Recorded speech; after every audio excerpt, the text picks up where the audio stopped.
Obulungelela. Oh Jesus. Haleluya. Ilimo lethu uyobulungele. Haleluya. Ilimo lethu obulungele. Haleluya.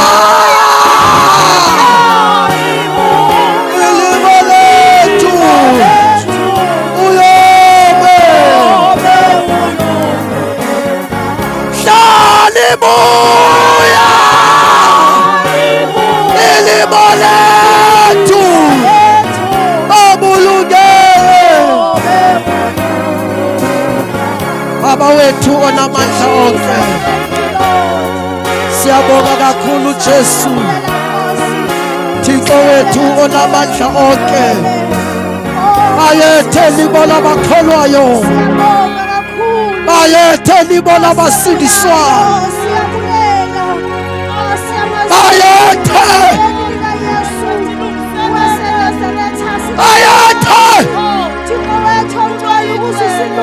Tulo wahlatshwa ngenajala.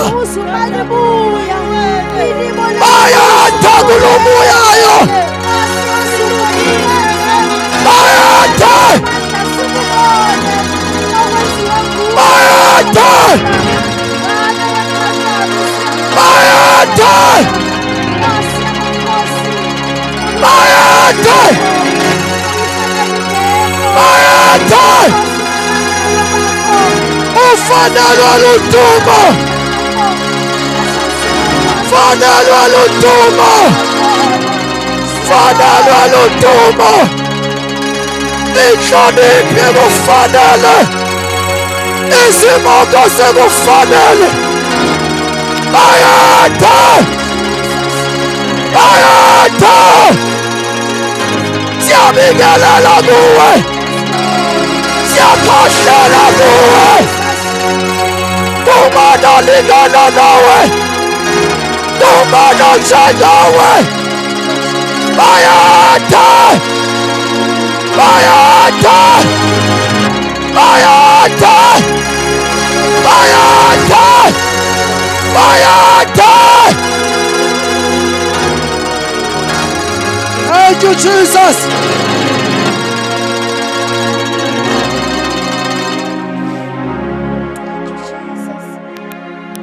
Thank you.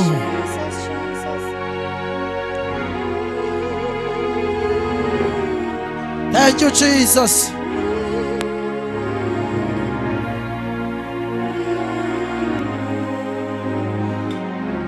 Buya mtwana. Oh Jesus. Buya.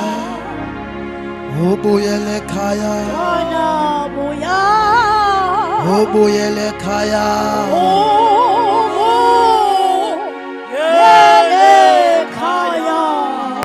Usuku libala. Ukulibala mntwana. Ubuyele ekhaya mntwana. Ubuyele ekhaya. Buya mntwana buya. Buya mntwana. Ubuyele ekhaya.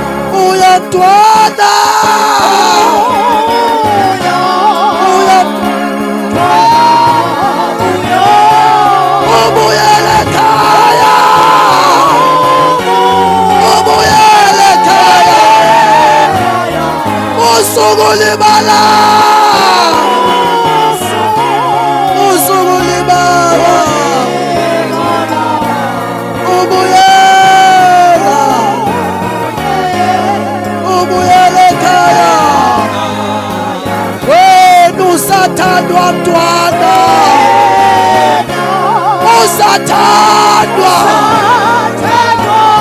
uhlalele ekhaya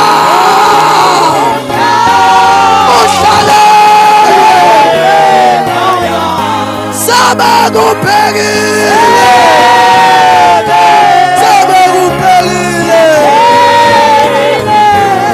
abalaphaya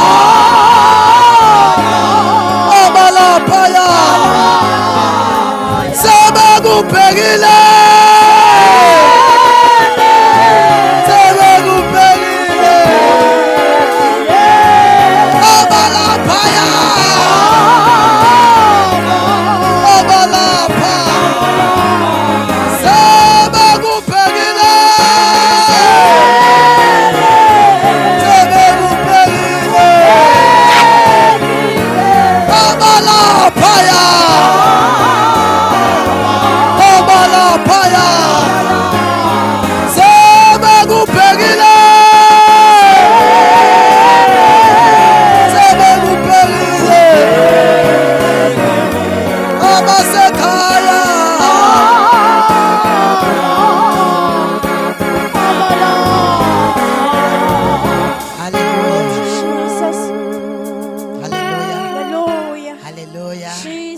Amen.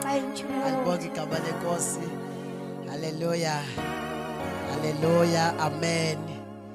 Ayibonga inkosi. Amen. Sibulise otata, omama, sibulise ubhuti nosisi. Nabantwana egameni lenkosi Yesu. Amen. Hallelujah. Ngokwafulani fani sinisiwe. Xolele izono zami bathandekayo egameni likaYesu. Amen. Siyambulela kakhulu Yesu bathandekayo ku day 4 namhlanje sisahlele etafuleni nenkosi. Inkosi sasibreakela ukubuya kwayo. Amen. Alibonga igama lenkosi. So ke siyaqhubeka ke namhlanje sawuqala ngoSunday. Sicacisa i-second coming. Alibonga inkosi. Monday ke sithethile ke ngamaxesha. Tuesday sacacisa ke indaba yoba ku10 lento sisithu Yesu yebuya. Amen. Ngokwezinto iBhayibheli ezibekileyo ezakwehla sehlele umhlaba isiganeko. Sasibala ke ezo siganeko safinda into yokuba lixesha lifikile. So izolo sacacisa ke la ngolesibini ngeRapture sayiqhubezela na izolo okuyicacisa indaba yokubuya kukaYesu. Amen. Salithatha ke ibandla izolo sawulibeka phikana nezulwini ne. So ibandla liphi ke ngoku isezulwini ke ngoku ibandla. Iyosihlala pha ezulwini. Amen. So ke ibandla liphi ngoku ibandla sezulwini. Pha ku YouTube ke umuntu onga bengekho kwezinsuku uyobukela pha. Sizamlumfa ku day 1 no day 2 sizamfaka namhlanje no day 3. Bephala nje ndiyamye fever otherwise ke sendisifake zonke. Amen. So lenzela ba ungashiyeki nje mesifundisa because ubona ngonza uthethe enye into ibe ushekile kule bese ndiyithethile. So lenzela into ba usearch pha evangelist Fulani uzozibona ezis from Monday, then ujonge pha ku YouTube so that uzokwazi uba ne follow up engcono. Amen. Because awuzu understand kakuhle. Amen. So ke ibandla lisezulwini ke ngoku bathandekayo. Amen. Lihleli nenkosi. It's a wedding feast. It's a celebration. Amen. Lihleli bandla nenkosi libotshwa amanxeba. iBhayibheli ithi azosula inyembezi emehlweni apho. Ndanizibuza uba zeziphi ezinyembezi zakosulwa ngoku sesisezulwini. Amen. Naphendulwa ndiyazicingela ngihlele endlini uba zeziphi ezinyembezi zakosulwa sesezulwini sizawube sililela abantu akuthi esibashiye emhlabeni. Amen. Intshutshiso, the dry tribulation ezakwehlela umhlaba after the departure of the church. Ngoba because namhlanje sawupreparisha umuntu ozawushiyeka kwi-rapture, because njengoba sibangabi sibanitsi apho, we are more than 20 xa ndijongile. Mhlawumbi kuzawuhamba abathathu, so sipreparisha le 17 izawushiyeka. Amen. Hallelujah. Yeah, but ingalithathi uphawu luka Antichrist. Amen. Because iBhayibhile iyasixelela. But ndifuna sifocus kakhulu from today, because sobe sidila kakhulu encwadi ezithilelo. Book of Revelations ufuna ba focus. Amen. Ndikhuleke ndingumuntu owayethanda uba tatukulwa. Yayingistressa nto ungayi-understand incwadi ezithilelo. Incwadi ezithilelo yayindidika gqithi. Ndabona into ukuthina le nto. Amen. Hallelujah. So ndavuya kakhulu inkosi xa imane indinceda ke ngoku siye ndi-understand egameni lenkosi uJesu. Xa ithi ndabona into ethile uJohane ezeke ebhekisele kule nto ithetha ngolu hlobo. Amen. So ke bathandekayo, nawo ke ibandla ke lixhwiliwe nawo lihleli kwelesithathu izulu. Paul uthetha incwadi yamaKorinte 12 uthi ndandinyusela inkosi yawundibeka kwelesithathu izulu. Amen. So lihleli ke pha ibandla. Now indaba ke ngoku ifocuse emhlabeni, because besithethe ngendaba yokuba xa ibandla lithathiwe, iBhayibhile ithi ibandla beli uSathana amandla kamchasi Kristu asebenza ngaphansi, ablinde umbambezeli satsho kuba libandla. So immediately ibandla lixhwilwa umbambezeli umkeli, then amandla kaAntichrist azophuma olwandle. Revelation chapter number 13 verse 5. Cala sifunde, sizothetha namhlanje about the rise of the Antichrist. Sithethe nge-seals.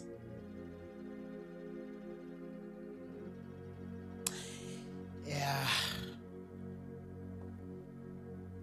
So now ibandla ke liphala.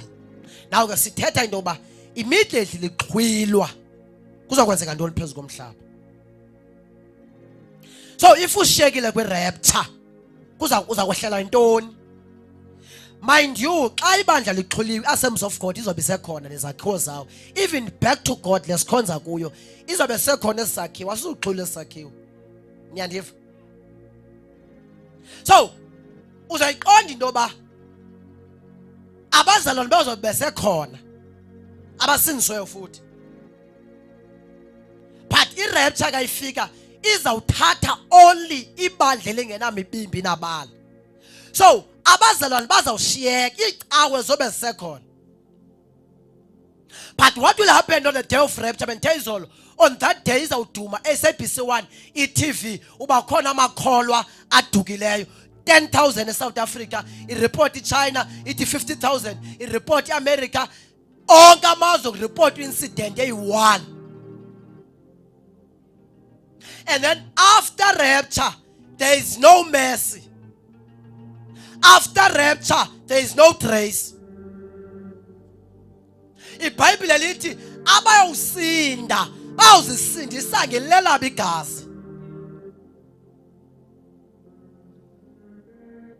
So after rapture, there is no more kwamkeliswa kwabantu uYesu. So xa ibandla lixhwiliwe, Antichrist unepower yokuphuma olwandle. Funda chapter 13 verse 11. Sifunda izwi lenkosi incwadi yezithilelo chapter 13 Yes. verse 5. Isithuba esingangenyanga ezimashumi-mane anambini irhamncwa lavunyelwa ukuba lisebenzise amagunya alo. Now irhamncwa besithenga lamini. Kukhona uGod the Father, kube khona uGod the Son, kube khona uGod the Spirit. So kuza Kuba kuphumo lwandle uSathana eoccupya iTrinity. iTrinity abe nguGod the Father uSathana emhlabeni. Abe nguGod the Son, abe nguGod the Spirit uSathana. Apha zawuphume ngudragon engubeast engufalse prophet. Ubeast umele udragon umele ntoni? Udragon umele uanti-God. Ubeast umele ntoni? Ubeast umele uantichrist. Ufalse prophet umele ntoni? Umele uanti-spirit. So immediately ibandla liqhwilwa automatically eziqu zothathu soba phezu komhlaba, but the leader will be antichrist. Amen. Uantichrist ngubani? Uantichrist izoba ngumntu. Nikhona? Ngoba ntona antichrist ngumntu. Lo mntu uzobe mhle fana nam.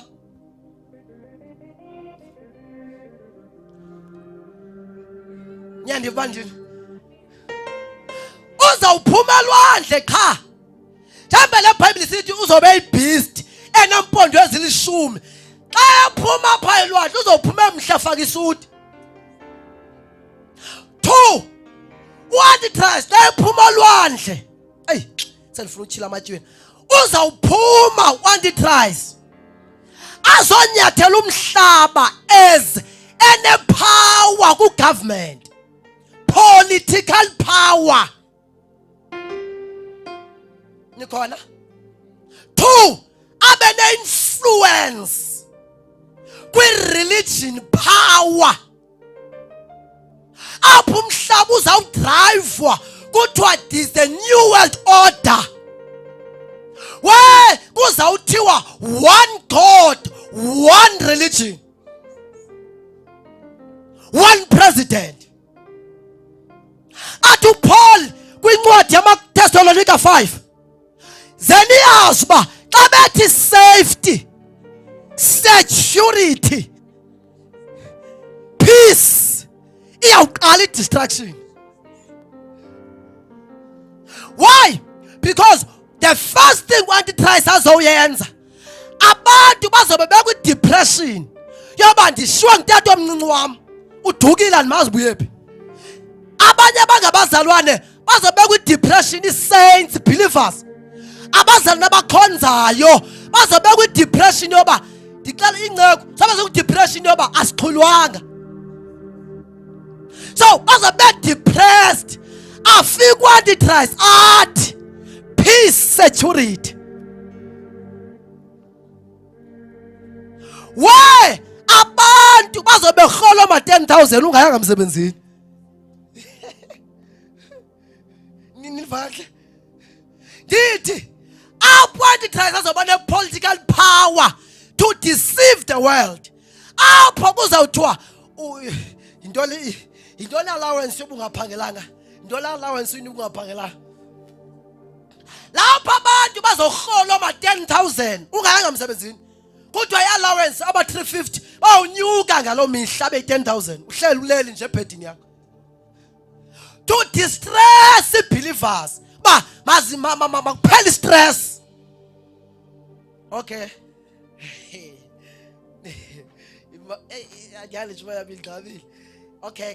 Okay, mama, first ingqale pha mama sithila amatyweni. Xa ngithilele uchapter 6 weRevelations, please. Cala ngithile uchapter 6 weRevelations. Manvenso se ndingena kweli tywina lokuqala.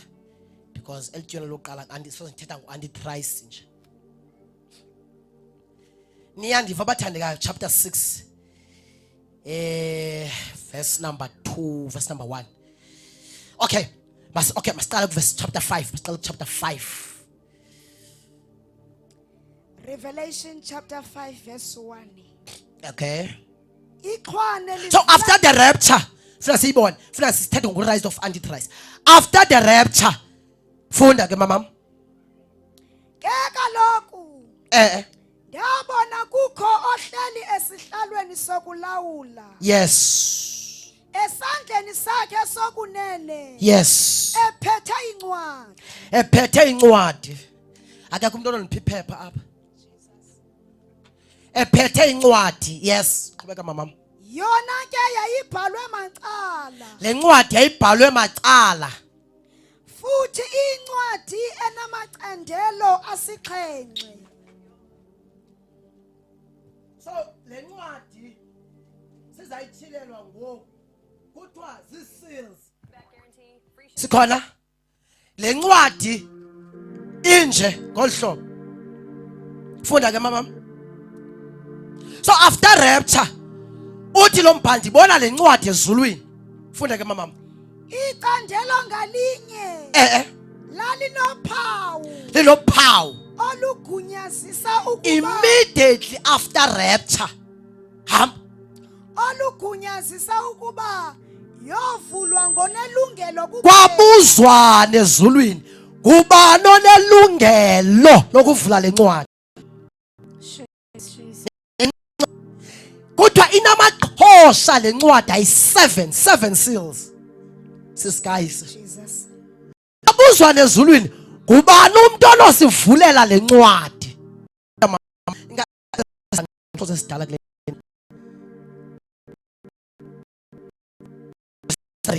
ngale pha ku-3. Akabakho namnye ezulwini. Okay, qala pha verse 2. Verse 2. Yes. Ndabona isithunywa nguJohn lo, sezulu. imake nguJohn lo after rapture uthi ndabona. Qhubeka seswa. Ndabona isithunywa sezulu esomeleleyo. Esomelele, esithunywa somelele. Sivakalisa ngezwi elikhulu. Shouting with a loud voice. Sisithi Ngubani na ofanele kuyivula incwadi? ngubani onoyivula le ncwadi? Nokuwanika amatywina. Nonowavula la matywina. Akabakho namnye. Akabikho namnye ezulwini. So la matywina nathi asizikwazi wavula pha. Kangendlela into ezizokwehlela njengoba yi7 ezinto sizakwehlela abantu abaphezu komhlaba. Uthi ke uJohn ndakanjonga pha ndafumanisa uba akekho onokwazi uyivula ezulwini. Qhuba. Akabakho namnye ezulwini naphezu komhlaba. Ngaphezu komhlaba. Nangaphansi komhlaba. Nangaphansi komhlaba. Unako kuyivula incwadi. Unako uyivula le ncwadi. Nokuyikhangela oku. Awu Thixo wami. Qhuba mama sisi wami. Ndandilila kakhulu. UJohn dalila. Ngokuba kungafunyenwanga namnye. Ngoba kungafunyenwanga namnye unokuyivula le ncwadi. Nokuyilesa incwadi. Nokuyilesa le ncwadi. Qhubeka sisi wami. Nokuyikhangela oku. Oh Thixo wami. Yathi enye indoda enkulu kum. Oh yini bawo. Musa ukulila. Don't be afraid, John. Solila. Because indoda yomndeni kaJuda inako uyivula. Masiyeke, masifuna chapter 6 mama obhulwa. Sifuna ukubonakalisa ba uYesu ke wema after rapture waqala wavula itywina lokuqala. Masiyeke ku verse chapter 6. 6 verse 1. Yes. Yalibona ke iqhwane. Okay. Likhakha uphawu Oh, lokuqala. yes.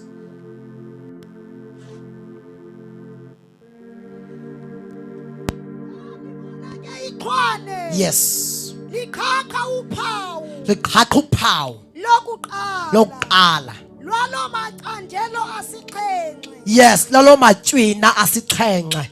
Ngokunjalo. Yes. Yasiva esinye sezilwanyane. Ndava esinye sezilwanyana ezine. Sithetha ngelizwi elizongomayo. Sisithi yizapha. Yes. Kwaza kwathi gqi ihashe elimhlophe. Now nalento benifuna kwathi gqi ndifuna siyiqaphele kwathi gqi a white horse. I-white horse imele i-false peace. Ninyandiva manje but ifuna gqaba verse 2 sinthethe. Kwaza kwathi gqi ihashe elimhlophe. Yes. Ophezu kwalo ephethe utsholo. Ke kaloku wathi wajize ngesithaba. So if you understand, uRevelation chapter number 13 nale ndawo sigqibo uyifunda bathetha into eyi-1. Kuthethwa ngalo muntu uyi-1 kuthiwa ngu-Antichrist uzawuphuma after rapture, ene political power, ene religion power. Uzawuphuma u-Antichrist afike, Thixo wami ngicela nje ubuyibamba nje kuThessalonike besibini chapter number 2 verse number 3 no 4, ngicela ubuyibambela. Uzawuphuma u-Antichrist avele aye eJerusalem. Ndicela unicacisele uba the immediate thing u-Antichrist awuqala yenze xa iphuma olwandle, uzoya straight eJerusalem. AmaJuda eJerusalem alinde ukuza kukaMesaya, samlinde nangoku. Nyandiva njini bathandekayo? Ama-Israyeli alinde uYesu osazawuzalwa, alinde uMesaya osezayo, abambhilivi lo sefile. So u-Antichrist into yokuqala azoyenza uzawuya eJerusalema. Niyandiva bathandekayo? Anindiva? Afika eJerusalema athi ndinguye. Niyandibamba? Uzawufika eJerusalem Antichrist athi lo Yesu nimlindileyo ndinguye. Kayifunde. Ngicela ifunde kuMathewu besibini chapter number 2 verse number 3 and 4. 2 Thessalonians chapter 2. Yes. Verse number 3 and 4. Verse 3 and 4. Yes, please. Sanukuvuma nilahlekiswe mntu. Yes. Kaloku Yebo. lo mini ayinako ukufika lungakhange lubekho uvuke lombuso lokugqibela. Yes. Anduleke ukucaca umchasi mthetho. Lo mchasi Kristu, mchasi mthetho uzakwenzani? Funda mama. Umfo okhohlakeleyo. Kuthiwa ngumfo. He's a man. Izoba indoda enjengoTrump, more than Trump. Even influence all over the world. Inika abantu false peace. Ngicela mina ugovernment oyokunika i-20,000 ungaphangelanga. Tell me, uyongamvoteli kanjani? The whole world will bow ku-Antichrist. Funda mama. Abangazubhawa ngabantu bafundisa. Yabona lo nimamele ngoku awuzubhawa because uzobe sowuyazi. Ufika kwakhe uzomazi banguye. Funda it. Umfo okhohlakeleyo. Fokhohlakelele. Lo mfu uzawuza ngepeace, nindva kahle. Elashi limhlophe ipeace, false peace. Hamba mama. Ochasana noThixo. Uzawufika chasane noThixo. Ayindithi ngexesha bekuxhulwa abantu izawuduma lento yokuxhulwa kwabantu. I-Christianity icekelwe phansi. Kuthiwa amakholwa adukile. So njengoba kuduke amakholwa bububhanqa lenkolo yobuKristu le. So u-Antichrist uzawuma athi ndim uThixo right. Ngoba le nkolo yobuKristu le nathi idukisa abantu abazuba batshonephi. So esi scandal se-rapture sizawubangela ukuba i-Christianity idotyelelwe ezantsi. To such an extent that xa kubulawa ikholo apha phandle ngathi kubulawa ipharapara. Izawubuyela iBhayibhile kuchapter number 12 wezenzo apho iBhayibhile ithi uYakobi wanqulula intloko kuHerode. Abantu yabakholisa loo nto. So there is a time coming lapho ikholwa xa liqhawula inhloko kuzawuvuywa ngabantu abayasidika nalento ye-rapture yabo. Kodwa mamela ke, that is the beginning of the sorrow. Kuqala yabona lento nje just a beginning. So u-Antichrist xa efika ufika sele sithi one God, one religion, one currency, one faith. Athi wonke umhlaba awubelu mabeseluxolweni. Lapha kunovalwa onke amabhayibheli Kuqhabuke the prophecy kaAmos. At in those days, abantu bawulamba not for ukudla. Bawulambela the word of God. Because Antichrist will be at place emendaweni kaThixo. Esithi unguThixo. Ngayifuna. Ochasane noThixo. Yes. Omiselwe intshabalalo. Avele elubala. Vele olubala. Ulolona tshaba kaloku. Ulona tshaba kaloku. Yena uyakuziphakamisa. Uyakuziphakamiswa Antichrist. Achase nantoni na ekuthiwa nguThixo. Uyawuchasa nantoni na ekuthiwa nguThixo. Achase nantoni na enqulwa ngabantu. Jonga, niyayiva le nto nantoni enqulwa ngabantu. Niyayiva lapha la point. So ngamanye amagama iya kule ndawo ithi one faith, one God. Salala izawudrowa umhlaba wonke ubufocus kuyo.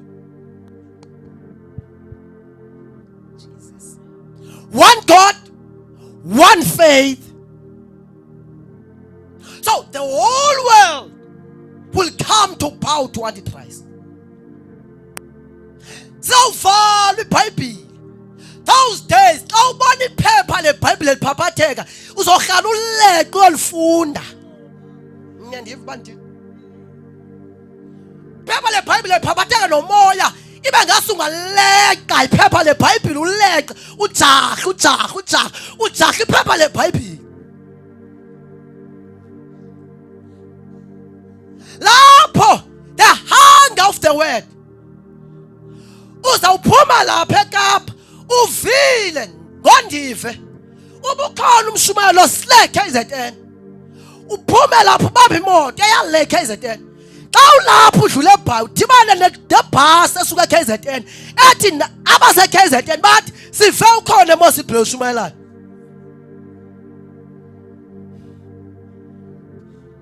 That is the rise of this man. Uyawuchasa nantoni enguThixo and people will bow. That is why uYesu esithi Matthew 24:15 xa nithe nalibona isikizi lesiphanziso ofundayo makaqiqe. Kuthethwa ngo-Antichrist ozobe esendaweni engcwele.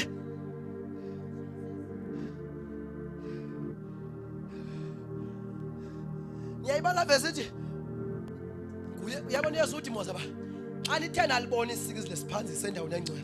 Because Antichrist ayidlali leya izavela ingqala eJerusalem iyoma pha. Nizawuva bathandeka iseyinqala le ndithi ayiseyinqala le. And andiyazi because after rapture khona i-transformation ezakwenzeka. Kayifunde ngiyadiphisa ngale ndawo chapter number 9 weRevelation verse number 6 yedwa siphinde sibile kuleli cala. Because yazi khona abantu jonga ukhona abantu after rapture abazokhwela phezulu kwendlu umuntu afuna ukucommit suicide. Ukhwela kwi 10th floor building uyoziphosa ezantsi ungafi.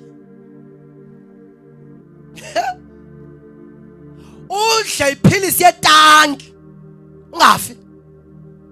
Mhlawumbe nithi nithetha insomi yami kakayifundi. Abazali baba ndiyatuja.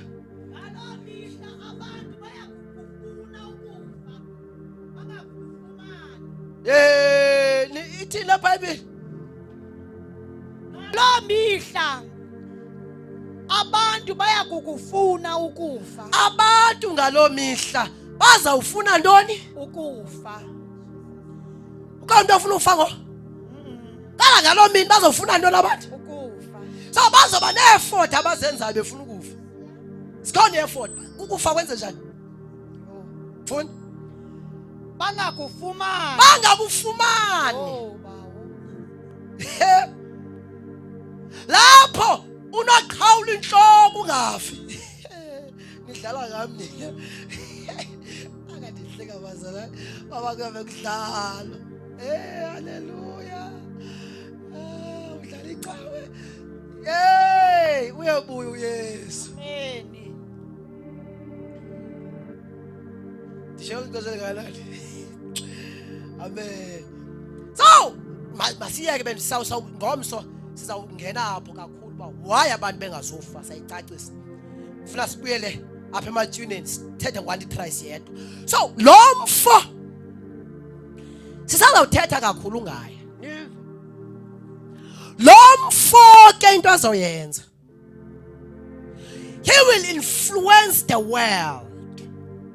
Funda chapter 13, masibele chapter 13 wezenzo. Where ka Revelation. Sasivile mos ba uzawuma itempileni nesivile ba political power and the religion power uzobe nayo ne.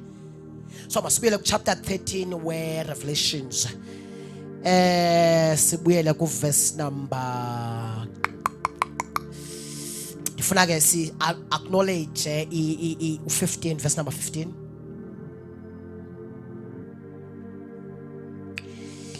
Yes. Revelation chapter 13 verse 15. Yes, mama. Ihamncwa eli Yebo. lanikwa amandla okuba liuphefumlele umfanekiso. Thank you. Yes. Lowo ukuze uthethe. Kufunda verse number 16. Verse 16. Yes. Ngaphezu koko ke Ngaphezu koko ke lanyanzelisa lizawunyanzelisa lo lento ayithi izobiphethe umhlaba wonke. So izawufoster. Ayithi iBhayibheli uzocenga nikhona. Ayithi iBhayibheli uzocenga. Okay, kukhona ixesha lokuqala ndifuna si-understand lento kakuhle lifunza ibhude. Wanti-Christ la ifika kuqala mhlawumbi for inyanga ezithile uzawuza ne-false peace ne. Then xa se-in power aqala vele niyandiva ndini.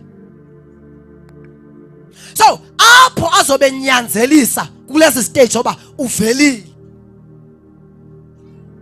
Oqala uyanti-Christ aqala anenze nibe distressed ne ndibikhumsha kahle.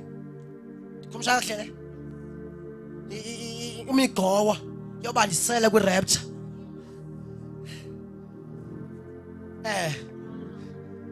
Naba nikhola. Then after verse 2 colors zakhe abe senyanzelisa funda verse 16. Aphekoko ke lanyanzelisa ukuba bonke abantu abancinci nabakhulu great and small. Jesus. Eligama lithi abancinci nabakho ayithethi nge-age ithetha nge-great and small. Funda izityebi namahlwempu makhoboka nabakhululekileyo mabaphawulwe ezandleni zokunene on the right hand okanye ebukhweni kuzobakho imark yakhe efuneke kuphawulwe ngayo. Funda okanye ebunzi. Ngaphandle koluphawu If oluphawu awuzuba nalo awuzuthini? ngaphandle koluphawu lumele igama Yes. okanye inani elimele igama lehamncwa akukho mntu wayavunyelwa akukho mntu uzawuvunyelwa ukuba athenge. If we understand u2020 uzoyi-understanda le ndithethwa apha. Ulo mbhali kuzawunikezwa uphawu lwakhe. The whole world kuzoba khona into ekuthiwa kayibizwa yi-New World Order.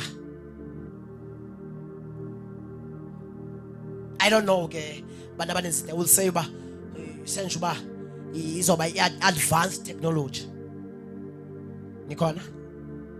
But this New World Order ilizawubangela into yoba xa ungenalo uphawu awungena eshop awungena esikolweni awungena emsebenzini. If you understand the mask umsebenzi yayiwenza ngo2020 is exactly yaliza kwenza uphawu ka666.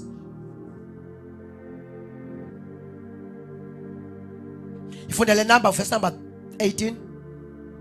Verse 18. Le ndawo ke ifuna ingqiqo. Ufuna ingqiqo. Nabani na oqiqayo angalifumana inani elimele irhamncwa. Yes. Kaloku inani elo limele umntu. Okay. Lona ke inani elo ngamakhulu amathandathu. Elinani basaziliyeka. Elinani ngu-666. So ngo-666. Buyayijonga apha kwisilungu itsho ne. Tsho kuzilungu zeni ne? Yes. So linani lika-Antichrist. So after rapture kuza introducewa loo nto. So lithetha ukuthi thina linani. Lithetha ukuthi I give my life to Satan forever.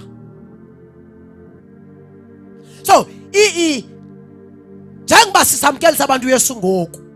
So elaphawu lithi ndiyakwamkela Sathana njengenkosi yami nomsindisi. Because sithetha sathi ibeast izome endaweni kaYesu.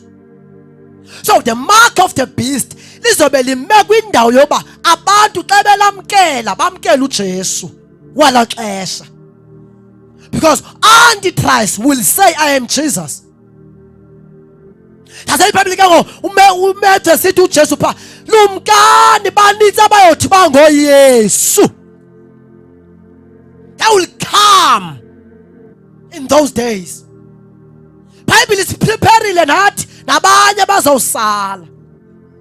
Be prepared. Xa nibona isizwe phansi sendaweni engcwele ofundayo makaqaphele. Ndizokulumkisa wona ozosala.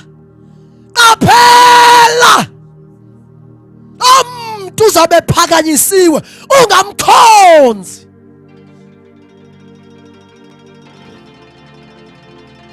Ungalithathi nephawu lakhe. Never take the mark of the beast, because it symbolizes I give my life to Satan.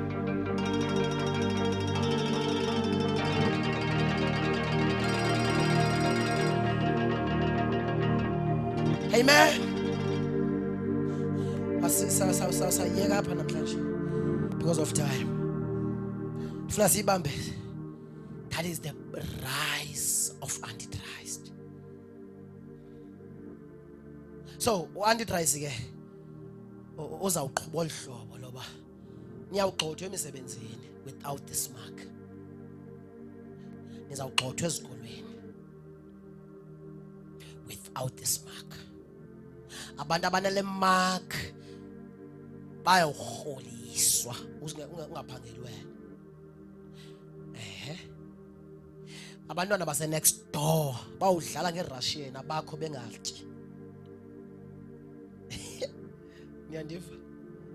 Ngoba lugisela ngeRussian abase next door. Nibe nilambile apha kwendlini. Nilambile. Aninanto mona ayithola apha nodlanjani. It's either you bow to the mark of the beast, or else uzawulamba uthini. No doubt.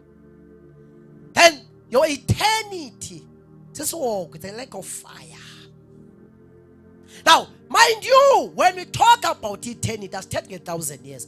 As taking 1,000,000 years, it's taking eternity. Eternity in your phakade. Ozani bantu basemosebenzini ekhaya.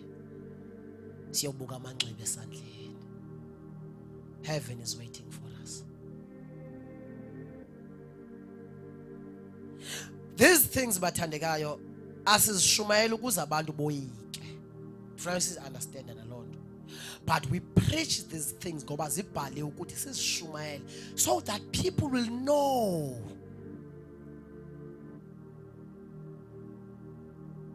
And be ready.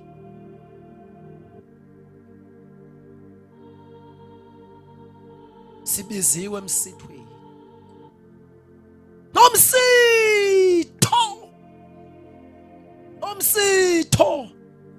Nomsitho za. is calling us. Sizawuyeka ngo. Vala iBhayibheli yakho. That is the rise of the Antichrist. So it will influence everything for 7 years, but this is just a beginning of us. Yabo le nto ndishume lapha namhlanje bathandekayo. If you understand, it's a beginning of the sorrow. Kuqaleka kwenimba. I-tribulation yohlukene. Kuqaleka kwenimba oku. Le 7 years sizobe sithetha ngayo. Kuningi zokuzwa kwehla. He will rise and deceive the whole world. Mayebuya uYesu uzobulungele na. Ithini imeko yakho? Thini isimo sakho? Umenjani naye? Menjani? Khonza njani? Yandi iminyaka ukhona. Thini imeko yakho naye? Lungisa indaba yakho noYesu khona manje. Isikhathi sohlala siphelile. Xesha lokuhlala inkonzo nokuhlala amaphutha ecawa namathuko enkonzo aphelile. It's a time to rise, oh Church of God. Ixesha sibuyela kunkukwane yamanyani. The genuine repentance. Siyabizelwa ekhaya kwinkunkukwa yamanyani. Ixesha lohlala kunomsitho ozayo. God is calling us. Sengathi singanife lokhwelo. And it is on. Let us reason together. Kuyaboniswana ekhaya. Isona isibonisane. Nobisono senu singombele. Ukhona uYesu. Uyahlamba. Uyosula. Isona isibonisane.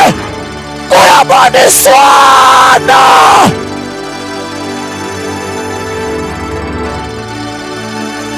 Come, let us reason together. Come, let us reason together. Ungabi sasala. The day is at hand. The day is at hand. Uyabuya. Uyabuya.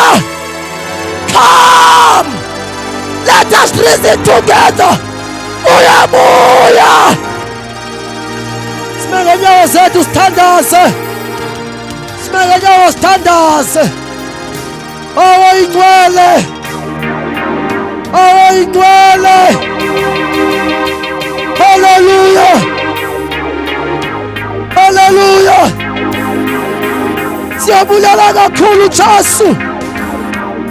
Siyabulala kakhulu bawo. Bayatha. Bayatha. Bayatha. Kumano ligana nawe.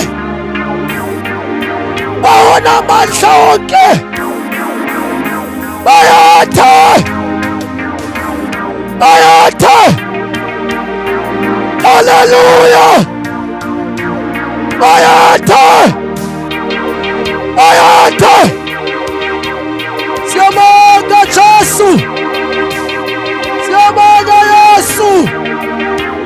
Siyabonga mlilo. Siyabonga mlilo ohlayo. Siyabonga mlilo olenyayo. Ngegama lenkosi yethu uYesu Kristu onamandla. Siyabonga. Siyabonga bawo.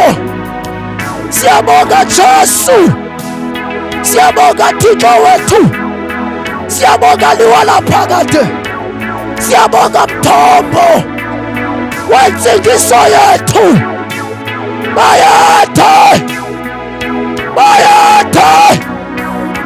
We thank you, Jesus.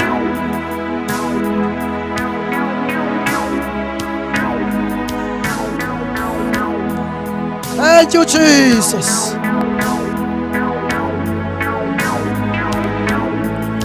Thank you, Jesus. Oh, thank you. Sivala amehlo wethu. Sivala amehlo wethu bathandekayo. Sikwimoya othandaza. Kusashunyelwa ngolhlobo. Sikwimoya othandaza. Uma khona umuntu ozivela enhlizweni yakhe. Uthi mina ndingumoni. Kukhona apho sixabene khona noThixo. Noba uYesu angabuya. Ndiyazivela ukuba ngeke ndixhwi. Ufuna ukuxelela inceba isekhona. Inceba isekhona. Isekhona inceba engahlamba izono zakho. Ufuna lo muntu otshoyo othi phinda Nkosi Yesu ndihlambe. Undihlambulule. Cela uphakamise isandla sakho kuloo ndawo kuyo.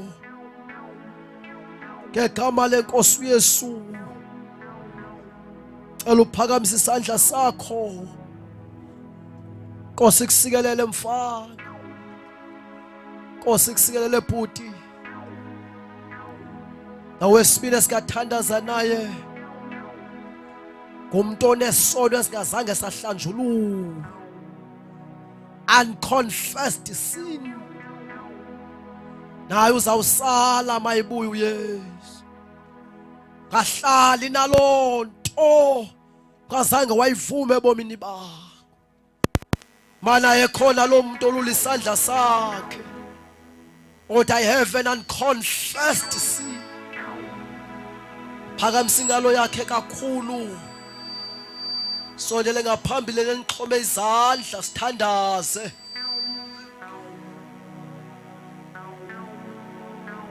Ubuyele ekhaya. Ubuye. Usuku libala. Ulibala. Ulibala. Ubuyele ekhaya.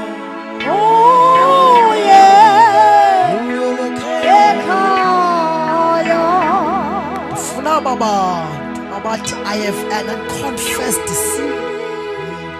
Ndinesono engakahlambululwa. Jonga abazalwane ndifuna uniprepare for the rapture. I am preparing you. Unesono kazange wasivuma izanga phambili. Ulibala mntwana. Kanti ugulwa izothandaza. Ubuyele ekhaya. Ubuyele ekhaya. Buya mntwana.